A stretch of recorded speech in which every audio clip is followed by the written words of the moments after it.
Sinaksihan ni Pangulong Bongbong Marcos ang pagpirma ng alyansa ng kanyang political party na Partido Federal ng Pilipinas at Lakas CMD para sa eleksyon 2025.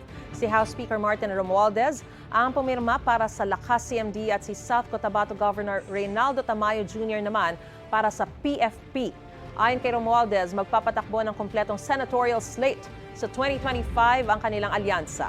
Sabi ni Pangulong Marcos, layon ng alyansa na buuin muli ang unit team, ang tawag sa tambalan nila ni Vice President Sara Duterte noong eleksyon 2022.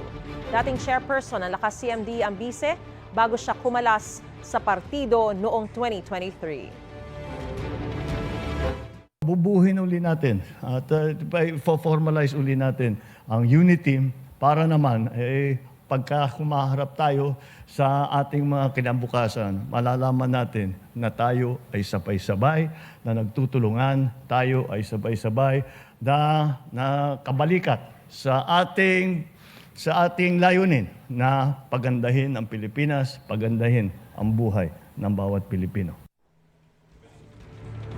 Mga kapuso, para una ka sa mga balita, mag-subscribe sa GMA Integrated News sa YouTube. Sa mga kapuso abroad, subaybayan niyo po kami sa GMA Pinoy TV at sa www.gmanews.tv.